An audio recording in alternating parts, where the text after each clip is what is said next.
Қайырлы күн, каналыма қош келдіңіз. Бүгін мен сіздерге өте дәмді, сочная болып шығатын духовкада піскен тауықтың рецебімен бөлісемін. Өте жұмсақ әрі керемет болып пісті. Міндетті түрде дәл осы рецепт бойынша жасап көріңіз. Тауықты маринаттау үшін ең алдымен соусын дайындаймыз. 3 ас қасық кілегей немесе майонез қосуға болады. Осыған 1 ас қасық томат пастасын қосып, оның үстіне 3 бас чеснокты үккіштен өткіземіз. 2 ас қасық паприка және де 1 ас қасық тауыққа арналған дәмдеуішті қосамыз. 2 түрлі тауыққа арналған дәмдеуіштен салып және де қара бұрыш, оның үстіне 2 ас қасық сұйық май қосамыз. Араластырып, дайын болған кезде осының үстіне 1 ас қасық соя тұздығын қостым. Соя тұздығын қосу міндетті емес. Тауыққа маринад жақсы сіңуі үшін осылай етіп бірнеше рет кесіп шықтым. Достар, менің каналыма тіркеліп лайк басып, өз пікірлеріңізді қалдыруларыңызға болады.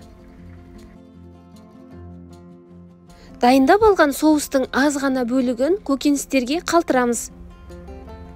Барлығын жағып болғаннан кейін 2 сағатқа қалдырып, келесі кезекте көкөністерді дайындаймыз. 1 бас сарымсақты алып, оны ұсақтап турап, және де 3-4 картопты осылай етіп бөліп аламыз. Барлығын бір ыдысқа салып, 1 бас сәбіз бен 1 бас бұрышты да дәл осылай етіп жіңішкелеп сақиналап тураймыз. Мен картопты әдемі болу үшін ұзыншалап турадым. Аздап тұз қосып араластырамыз.